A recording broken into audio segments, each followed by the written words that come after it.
The following is a special presentation of Tony Kurre Radio. His mouth won't stop moving like a duck's ass. Keefer, I love it. Need to know, you just heard the show right here on Tony Kurre Radio. I don't know if we play these back-to-back, Keefer and Kurre show, another show where the rest of us kind of get together and talk about things that you and I want to talk about. You just did a fabulous show on the entire takeover, if you will, of Venezuela. And, of course, Maduro, the president, his wife, who I guess this morning as we do this show here on the 5th of January is before a federal court up in New York, where all the famous people hang out. P. Diddy and all those people are hanging out. Exactly. The communist mayor who just got sworn in. I will say this. With him putting his thumbs up and giving the peace sign and stuff, I'm not sure if he even knew what was going on at that time. But I mean, he was such a cool customer. Sometimes you look at people like this, and the guy's an absolute monster, and he looks like this I don't know, a big ass teddy bear, and he's giving out the peace sign and thumbs up. And you're like, do you even realize what the hell you're about ready to go through? When's the last time, Tony? What audacity this guy has? When's the last time a mayor of a city has condemned an action of a president? The mayor of New York has no standing in talking about federal and United States security matters. This is just his socialist pal got wrapped up and taken away, and he's thinking to himself, oh, hell, Trump might do this to me. Mm-hmm. So. But he comes out and condemns this, and it's just rich to me. I don't hear Mayor Woodfin in Birmingham calling a press conference going, I'm outraged by this. Because Mayor Woodfin said, this isn't my turf. Yeah, well, maybe it's because we have 20,000 Venezuelans living here in the Birmingham area. Exactly. Too. They're really happy. They're down there in Southside celebrating. And the VP probably needs to be checking on her back door too. She's probably next if she doesn't shut her pie hole. Whenever I see something like this and it's freaking people out, I like to get back to basics, and I like to find out more about whatever we're talking about. So I thought it'd be fun to kind of find out more about Venezuela. I know about Venezuela for a long period of time because I took my wife at the time on a second honeymoon to Aruba.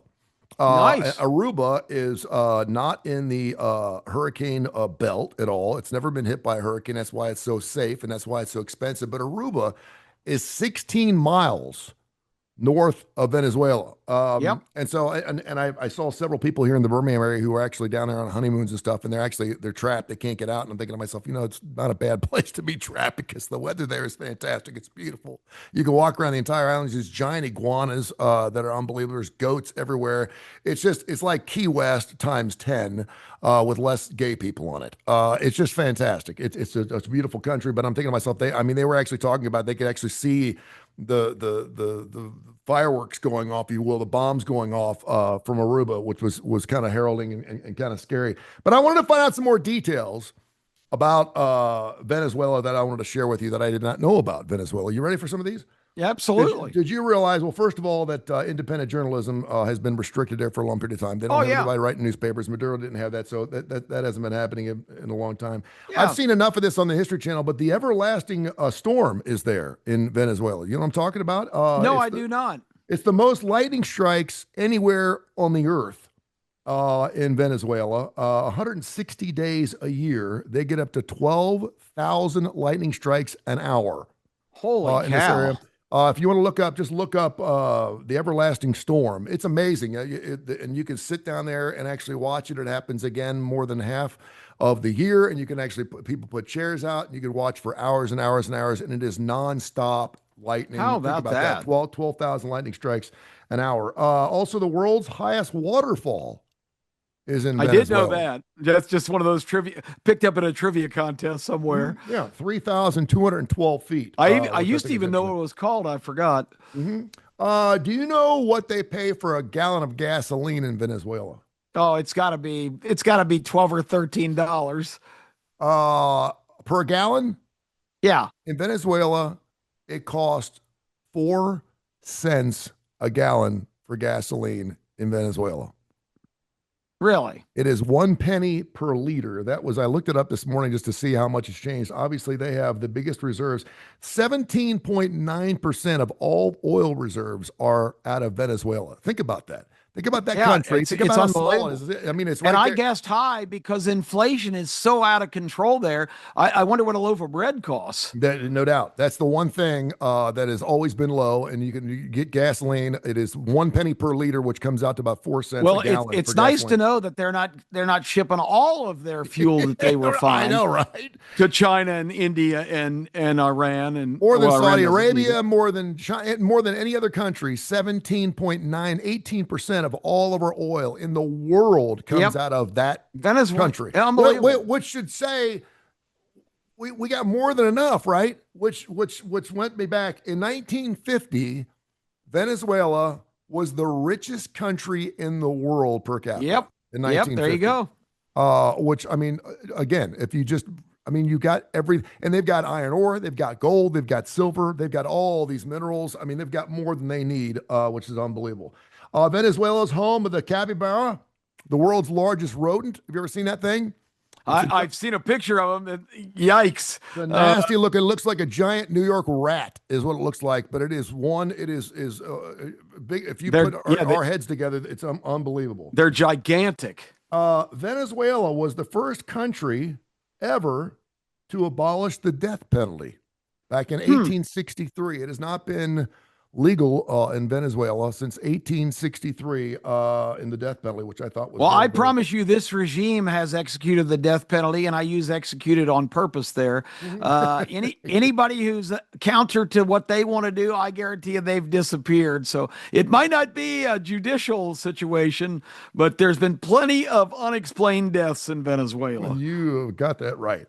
Venezuela has won more international beauty pageants than any other country on the face of the earth. Wow. Miss Universe, Miss World, Miss whatever, Miss Venezuela. And it makes me think, how many times have you tuned in and you see Miss Venezuela winning something on, but they have won 7 world championships. That is 2 more than any other country. And you think of all the countries in the world, 120, 130, 140 countries. How about that? Venezuela has got the hoochie mamas. They are super hot. Also, and I didn't realize this, and one of the reasons I wanted to do this, and I actually put this show together a few days ago. I tried to do some show prep. I was watching this video of like 65,000 people going to church in Venezuela on Christmas morning, and they were closing the streets down because everyone was on roller skates.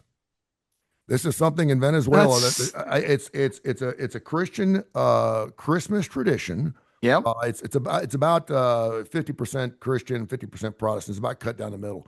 The Christians on Christmas morning, they close all the streets and everyone puts on roller skates, and they roller skate to church for service, for mass. I don't know why. I don't know how long this has been going on. It's been going on for years. That's But amazing. for some reason, yes, it's some weird thing that people do that I thought was really, really. Venezuela has its own time zone. It's the Venezuelan Standard Time, which is called VST. So if you're ever in the VST, then you're in the Venezuela Standard So Time. 16 miles away in Aruba, it's a different time zone? It is. Probably. Yeah. It is. That's crazy. It was weird because my ex, we used to laugh about this. She had a hard time saying Venezuela. She kept saying Venezuela. She would like stick an Ooh. extra, and I used to bust her ass all the time. And I'd say Venezuela. We used to just, it was one of the times that I actually could laugh about it. Really. Venezuela. Okay. She's Venezuela, and I says Venezuela, honey, and she's like Venezuela, Venezuela, and I was like, no. Ronald Acuna Jr. is from Venezuela. Yes, he is. Yes, Um, I think there's close to 200 major league players are from Venezuela. Isn't that amazing? Yeah. That so many ball players, and obviously, Major League Baseball, or baseball, as we put it, is by far the biggest sport. You would think it would Yeah. be soccer, be anything else, but just some interesting things about this country that I think is really interesting. I think it's amazing when you look at Saudi Arabia. You look at other countries that are well steeped and obviously have oil reserves beyond us even imagining what they could possibly have, and to see. Basically, right now, there's 30 million people that live in Venezuela. 11 million out of the 30 are starving, Oh, I know. which is like it's like, and I know that the previous minister or whatever, president or whatever, he was all about trying to help the poor by sinking millions of dollars or billions of dollars from the oil reserves into social programs. And Yep. basically, it got so corrupt, it got out of control, And which that's it what normally does. happens in these Yep. systems. Look at You're Minnesota exactly right. Thank you in for our bringing that country. up. Thank you for bringing Yeah. that up because we're going to see that in New York. And I listen. Oh, for sure. I'm not a political guy, but I've learned enough by listening to Need Know and listen to you. But when you throw money at anything and try to fix it by throwing money People at are it, going to it find a way never to works. find a way to misappropriate it, Yep. or the better word is steal it. That's what Yep. that they find a way. Yep. The Minnesota scandals just insidious now. They have now detected over 200 fake daycare centers that all applied for funds and nobody did any investigation. They just write them checks for hundreds of thousands of dollars, And the and kid they're that just found empty out, buildings, yeah, and sometimes not no building at all. the kid that did it too was amazing. And we're seeing that with a lot of different funding programs that come out of our country. We see it. Well, the physical therapy business is really rich because of it. Oh, We have all these yeah. buildings. They got physical therapy buildings, and they open the door, and there's one person sitting there behind a phone, and they're like, "Where's all your physical therapy equipment?" And it's like, and they're charging the United States government hundreds of thousands of dollars a month because they're doing all this PT work that they're not doing. Yeah, I mean, it makes me sick. I mean, there's so much money here, obviously in the United States, but when I didn't realize Venezuela, and again, I think it's kind of fun to go back and actually learn more about this particular country. I knew it had issues, but I didn't realize that it had more oil reserves than any other country in the world. No, That's amazing to me. I didn't know they were the most. I knew they had abundance. 17.9%, 18% of all oil comes That out of is Venezuela. crazy. Isn't that crazy? And it's not a huge landmass. I mean, No. it's incredible. No, it really is, and it's beautiful. I mean, See, it's I've never for been. Yeah, but I know when we flew to Aruba, and again I took my ex-wife. I didn't tell her where I was going, and we had to drive to Atlanta because we had to fly out of Atlanta. And she got in the domestic line, I got in the international line, and I had to make sure she had her passport, the whole nine yards. And I called her work and got her off work and the whole nine yards. It was great. I got me some good ass that week. It was fantastic. Probably the last time I got good ass. Anyway, so we're getting there and we're flying over, and at one point the shining from the ground was so bright, and I thought it was bodies of water, and it was actually the roofing of many of the homes in Venezuela, because all they use is this type of shiny cross metal that they get that's yeah, super cheap, and they just hammer it on top of their roof, and they just leave it right there, and that's how people live. And it's shack after shack after shack. Then you got shacks on top of shacks and shack, and then 15 miles away you land on this small little strip, and you're in Aruba, which is by far, I'd have to look this up, but the last time I went there was about 15 years ago, or maybe 20 years ago now. It was one of the top five wealthiest countries in the world. I mean, it's again, it's not touched by hurricanes. It's right outside that belt. It is so incredibly wealthy. Parakeets and parrots come into your room. It's like paradise. It's like heaven. It's unbelievable. It's one of the most beautiful places that I've ever been. Of course, we know the young lady from Mountain Brook, who had her life taken there. oh, And it was so uncool. That actually happened a couple of years after I was there. And it was so uncool to even mention the word Aruba. What was her name? She was out of, Holloway, yeah, Natalie Holloway.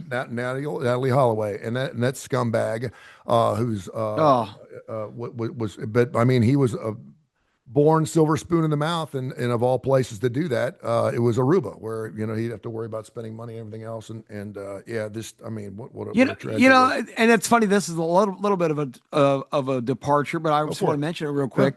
The recent shooting at Brown University. Isn't it ironic to you that there's only two people killed? That one of them was a 19-year-old young lady, outstanding student from Mountain Brook High School. Also, Crazy. I found that to be shocking. That in those isolated incidents, two young girls at the same age from Mountain Brook High School, one killed in that unfortunate. Terror attack or whatever it was. That wasn't a terror attack. That was a guy who was a Yeah. loser who blamed Brown and other people for his failures. But I just found that ironic. Mountain Brook in the news again for something you never ever expect. Yeah, that's crazy. I mean, the only tie up I can make is just to realize that no matter how rich or how well off you are, that there's crime in Mountain Brook too. I mean, I know if Yeah. you don't ever want to drive through Mountain Brook, you'll be profiled. I've been profiled many times with a pickup truck with a big dent in the side. You don't want to drive through Mountain No, Brook at no, 1 o'clock in the morning. You will get pulled it's over. well policed. Yes, it is well policed as it I should used be. to I mean, live right at the border of Mountain Brook and Irondale, mhm, and I did too. just up on that hill. And if I found out right away, maybe I'm not living in the best place. It's just one of my temporary stops. But the first time I tried to order pizza, oh, we can't deliver up there. I said, what do you mean? I'm like a half a mile from the Mountain Brook city limits. You can't deliver? No, no, it's too risky to go up there. Yeah. So good grief. I lived on South Hall Road, which was also known as Gay Hill. I didn't realize it until after I moved, but evidently there were a lot of gay people that lived in my neighborhood. But the guy who lived to the left of me was Bob Tatarek, who was an offensive slash defensive lineman. They played both sides back in the 50s and 60s for the Buffalo Bills I remember the and for the name. Detroit Lions. Yeah, Bob Tatarek. And his wife's name was Bunny. They were very good friends of ours. And then the guy who lived to my right, his name was Philip. I cannot remember his last name, but he played the 10-year-old boy in To Kill a Mockingbird Oh my! with Gregory Peck. The first time, Wow. and had a daughter who was crazy, crazy. Would come over to the house at 3 o'clock in the morning, knock on the door, want to come in. I'm like, no, and wow, she was something else.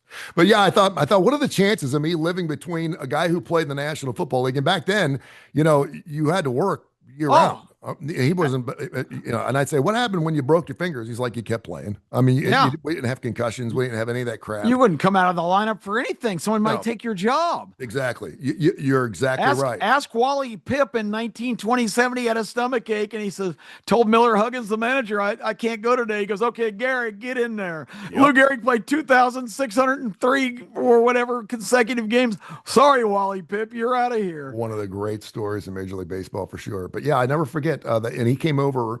I need to find out what his last name was, but he came over with a scrapbook, and it had pictures of him and Gregory Peck. And at the time, of course, he was 10 years old. He didn't. How I'm like, about that? and That I is said, so well, cool. and I said, well, what did you do from there? And he goes, oh, I did some TV commercials and did some things. And he was a little out there too. But I was thinking to myself, what are the chances of living next to the Yeah. guy who played Peter on Up on Gay Hill. up on up on Gay Hill, man? I mean, how about that? I did not That's know. hilarious. It was kind of crazy. So, some things to know about Venezuela, and I will ask you this because I value your opinion on a lot of these things because I know you do. You're a voracious reader, and you have a lot of people in your inner circle, including Miss Terry, who's really into politics.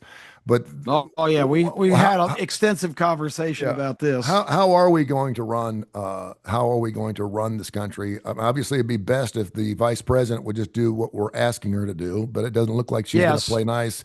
But how would we run that country? Because whenever we've tried to go into, and I use Iraq as a Yeah, that prime doesn't example, work. it doesn't work when we go in there and try to infringe or impinge our beliefs, democracy or anything else on people because they don't know. They don't know. Well, how are we going to deal with that? There's a constitutional thing in Venezuela that says, and there's all the legal scholars are arguing about it now. But if something happens to the president, the vice president assumes the office. But there's some obscure passage that calls for a new election within 40 days, which that seems a little.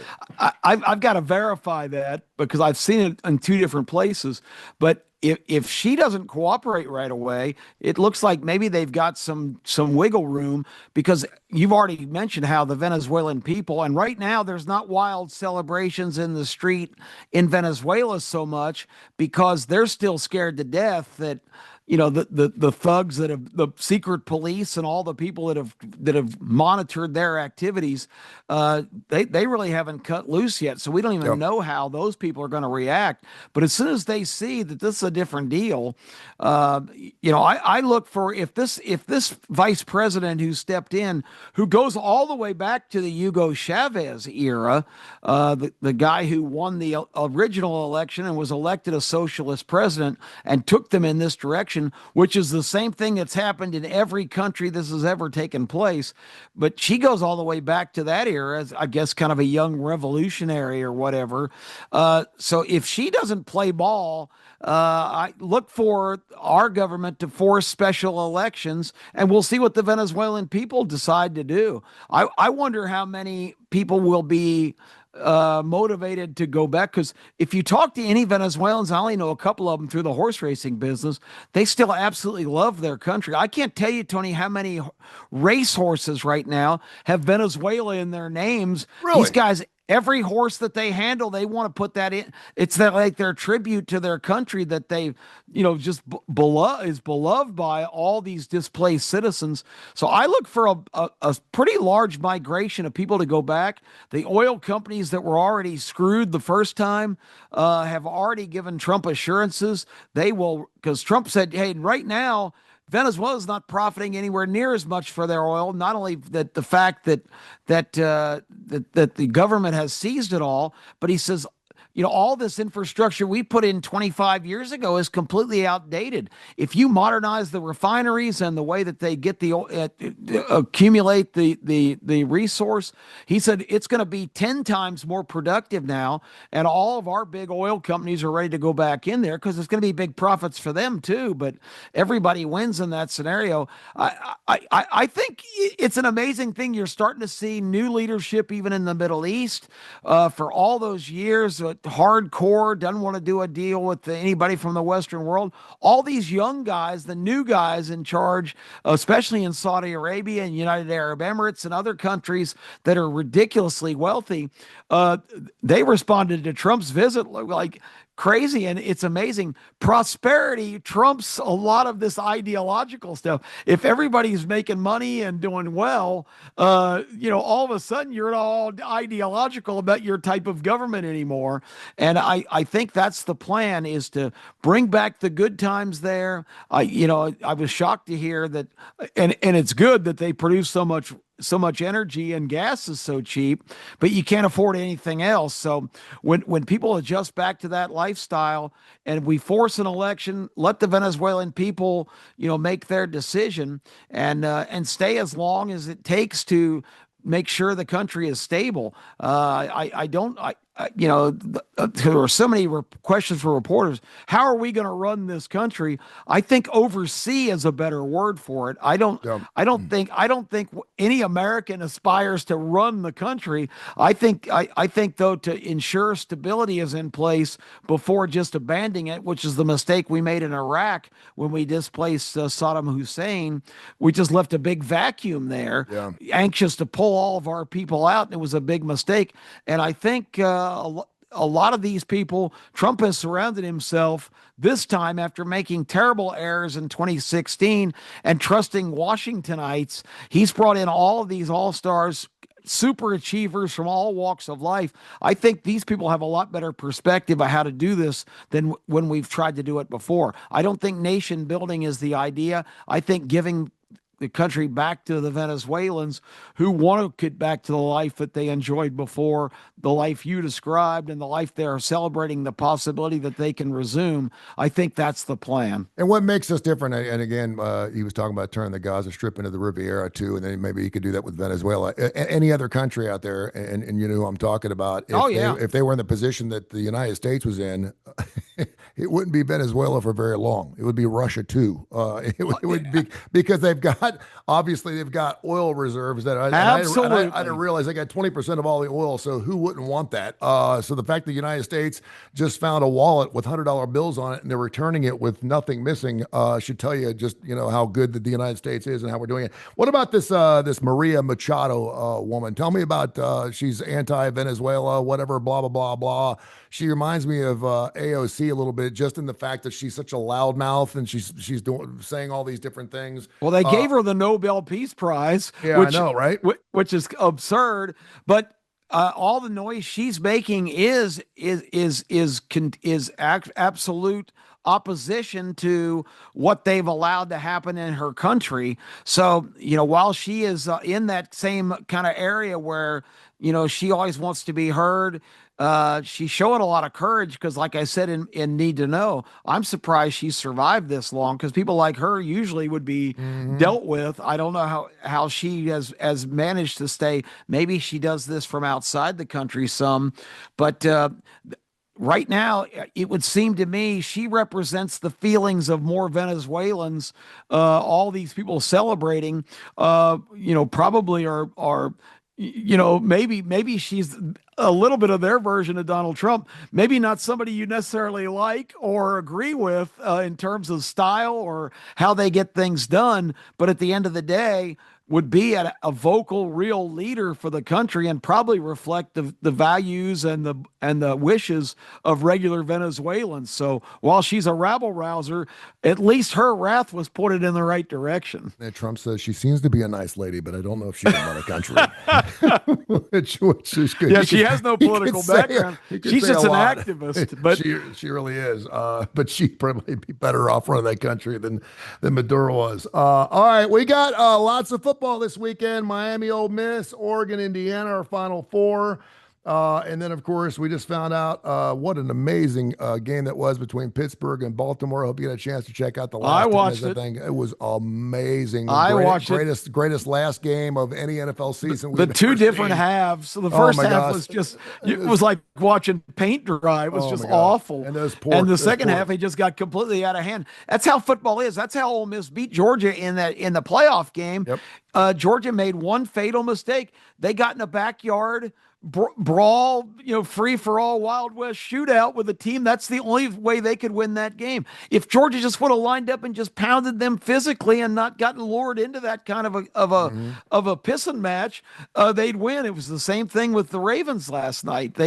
I don't know. Once the dam breaks, it's hard to put that back into the container. I felt for both kickers. Obviously I did a show for 14 years, and he's like, that is the worst place in the world, man, when you miss them. But to miss the field goal from 44 yards, that's a chip shot in this. Man, you got guys that are going to make millions of dollars when you make that shot. You got guys that if they go to the playoffs, they're making money. I mean, you got a lot of guys. So, and then of course Crosby, the guy for Pittsburgh who had only missed one in the last 4 years, and he misses the one to make it a 2-point ball game. It was amazing. It was an amazing game. Rams, Panthers, Green Bay, Chicago again, Bills, Jags, San Francisco Eagles, Chargers, New England, Houston Texans, and the Steelers back in. By the way, we had a little play there in K4 wins. Aaron Rodgers over 231 yards. He flew past that thing. He looked like the old Aaron Rodgers of old last night. He was slinging the ball all over the place.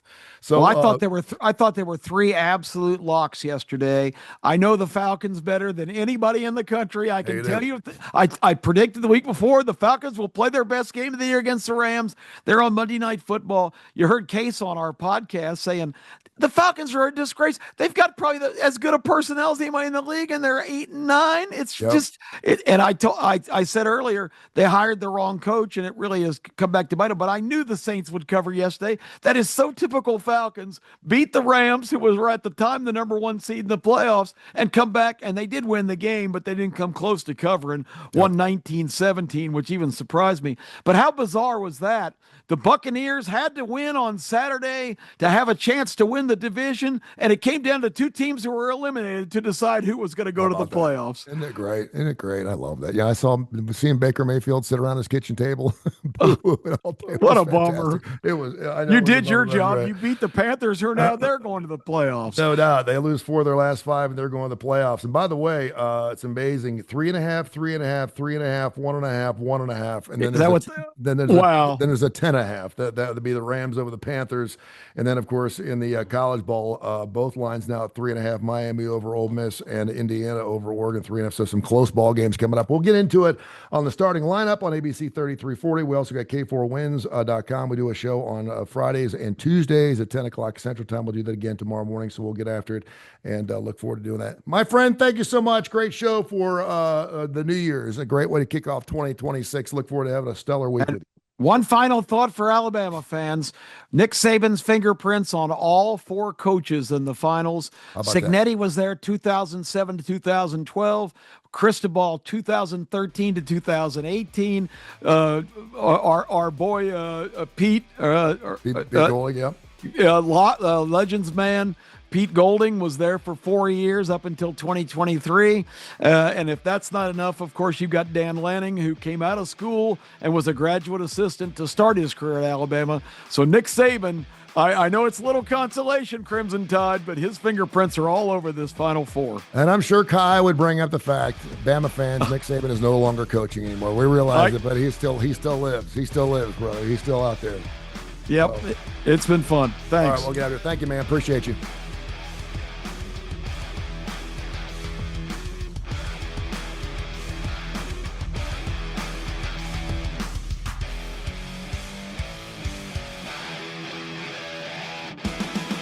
This has been a special presentation of Tony Curre Radio.